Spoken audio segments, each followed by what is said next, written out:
नमस्कार दोस्तों, मैं अंकुर उपाध्याय स्वागत करता हूं आप सभी का आपके अपने YouTube channel share market analysis में। गिरते बाजार में एक पॉजिटिव खबर आते हुए दिख रही है, लेकिन इस पॉजिटिव खबर पे क्या मार्केट ऊपर जाएगा ये कहना बहुत ही ज्यादा मुश्किल है। इनफैक्ट मैं आपको एक चीज बताना चाहूंगा, राधाकृष्ण दमानी जी आप अच्छे से जानते हो इन्हें। इनका सिंपल सा लॉजिक रहता है कि जब बुल मार्केट एंड होने वाला होता है तो अच्छी खबरों पे मार्केट रिएक्ट करना बंद कर देता है, और जब जो गिरावट वाला बाजार होता है वहां पे खराब खबरों पे बाजार गिरना बंद कर देता है। तो वो एक थोड़े संकेत मिलते हैं हमें। अभी तो मार्केट में कोई खबर नहीं है, हम टूट ही रहे हैं, वन साइडेड टूट रहे हैं। तो अगर कोई ये सोच रहा है कि बस यहीं से बाजार घूम जाएगा या वहां से घूम जाएगा, इतना इजी नहीं है। वी शेप रिकवरी कभी नहीं आती है। अभी फुल पैनिक सिचुएशन है, ये सेटल होने में ही कम से कम 2 महीने चले जाते हैं। तो अगर बाउंस बैक आएगा भी ना कोई, तो जितनी तेज आएगा उतनी तेज वापस गिरेगा बाजार, ये याद रखिएगा। तो अभी आपको भरपूर समय मिलेगा मार्केट में सोचने विचार करने का। लेकिन मैं यही कहूंगा कि आप अगर 3-5 साल के लिए आए थे तो 2-5-3 महीने से क्यों डरना। लेकिन अगर आप आए ही 3 महीने के लिए हो तो फिर तो आप 3 दिन के अंदर अंदर फैसला लो कि मेरे को किस लेवल पे एग्जिट करना है।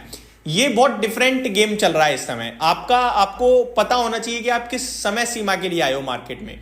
अब बढ़ता हूं मैं खबर पे वापस से, इसके बारे में किसी और वीडियो में बात करूंगा। न्यूज आ रही है दोस्तों इन्फ्लेशन के आंकड़े पर। इन्फ्लेशन का डेटा आज भारत का आना था, जो कि आ चुका है। अब कैसा रहा है दिसंबर का इन्फ्लेशन? बहुत ही बढ़िया रहा है। 4 महीने के लोएस्ट पॉइंट पे आ गया है इन्फ्लेशन, यानी महंगाई कम हो रही है देश में। ये बहुत अच्छी बात है भाई साहब। वैसे ही हम महंगाई के मारे हैं इस समय। महंगाई के आंकड़े की बात करें दोस्तों तो 5.22% पे आई है, 5.88% से घटकर, और अनुमान 5.3% का था। तो अनुमान से काफी कम महंगाई आते हुए दिखी है। काफी तो नहीं, 8 बेसिस पॉइंट कम है, लेकिन जो भी है कम तो कम, अच्छी बात तो अच्छी बात है। ये डायरेक्ट इंडिकेट कर रहा है कि आपका मार्केट में जीडीपी कम हो रही है, डिमांड कम हो रही है चीजों की, और महंगाई भी नीचे आ रही है। आप इस आंकड़े की वजह से थोड़ा पॉजिटिव फील कर सकते हो। स्पेशली संजय मल्होत्रा साहब, जो कि हमारे नए आरबीआई गवर्नर हैं, आपको पता होगा दिसंबर में वो नए आरबीआई गवर्नर बने हैं। तो संजय मल्होत्रा साहब के पास एक अपॉर्चुनिटी और अच्छी हो गई कि भैया रेट कट कर ही दो, पूरा मतलब लोहा गर्म है, मार दो हथौड़ा।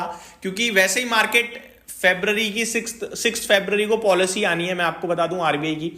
उस पॉलिसी में ऑलमोस्ट सब मान चुके हैं कि इस बार रेट कट आएगा भारत में। इनफैक्ट मार्केट के बड़े बड़े दिग्गज एनालिस्ट तो ये भी कह रहे हैं कि जो पुरानी पॉलिसी थी दिसंबर की, आरबीआई गवर्नर शक्तिकांता दास जी की आखिरी पॉलिसी जो थी, आई थिंक 10 दिसंबर को थी जहां तक मुझे याद आ रहा है, और वही उनका लास्ट पॉलिसी लास्ट डे था।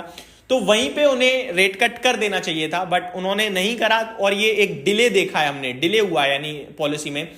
तो फरवरी 6 को तो पॉलिसी में रेट कट डेफिनेटली आना ही चाहिए 25 बेसिस पॉइंट्स का। और ये इन्फ्लेशन का घटता इन्फ्लेशन आंकड़ा और मदद करेगा कि आप घटा सकते हो पॉलिसी में ब्याज दरें। जी हाँ, इंटरेस्ट रेट। अगर आपका इन्फ्लेशन ऊपर आता है तो आप ब्याज दरें कट करने के बारे में थोड़ा सा सोचते हो, क्योंकि ब्याज दरें जब आप कट करते हो यानी इंटरेस्ट रेट कट करते हो, तो आप मार्केट को ऊपर की तरफ पुश करने की कोशिश कर रहे हो, ग्रोथ लाने की कोशिश कर रहे हो। ग्रोथ के साथ साथ इन्फ्लेशन भी आता है, तो ग्रोथ लाने के लिए आपको इन्फ्लेशन पहले नीचे लाना पड़ेगा, सो दैट जब आप ग्रोथ ला रहे हो और इन्फ्लेशन ऊपर आए तो भी आपके कंट्रोल में रहे। तो ये बड़ा इंपॉर्टेंट हो जाता है। ये डेटा मेरे को लगता है बहुत ही सपोर्टिव रहेगा आरबीआई पॉलिसी के लिहाज से। मार्केट के लिहाज से इस समय कुछ भी सपोर्टिव नहीं दिख रहा है दोस्तों, क्योंकि वहां एक ही चीज चल रही है, वहां चल रही है ठोक सौदा, सीधे बस बेच। मार्केट में डिमांड सप्लाई, इस समय मार्केट में कोई खबर नहीं है, कुछ नहीं है, केवल डिमांड सप्लाई का गेम चल रहा है। ट्रस्ट मी, केवल डिमांड सप्लाई का। डिमांड नेट लेवल पे 0 हो गई है और सप्लाई भरपूर है। आपका रिटेल तो फुल फ्लेज मूड में आ चुका है अब बेचने के। अब लॉसेस ही इतने ज्यादा हो गए हैं, 6-7 महीने के लोएस्ट पॉइंट पे आपका मिड कैप स्मॉल कैप है। भर भर के पैसा लगाया हुआ है रिटेल ने वहां पे। पोर्टफोलियो ओवर मतलब साइज्ड थी, लेवरेज पे पोजीशन ले रखी थी, प्लस आपने अपने घर का राशन तक बैंक में जो एफडी पड़ी होती थी, पैसा पड़ा होता था, वो शेयर बाजार में लगा रखा था। अब लॉसेस बर्दाश्त नहीं हो रहे हैं, कोई रिकवरी बाउंस बैक नहीं आ रही है, तो वो पोजीशन कटवा रही है, वो एक नॉर्मल सा है। अब ऑटोमेटिकली स्क्वायर ऑफ होने लगती है जब लेवरेज ज्यादा हो जाती है, तो वो चल रहा है मार्केट में।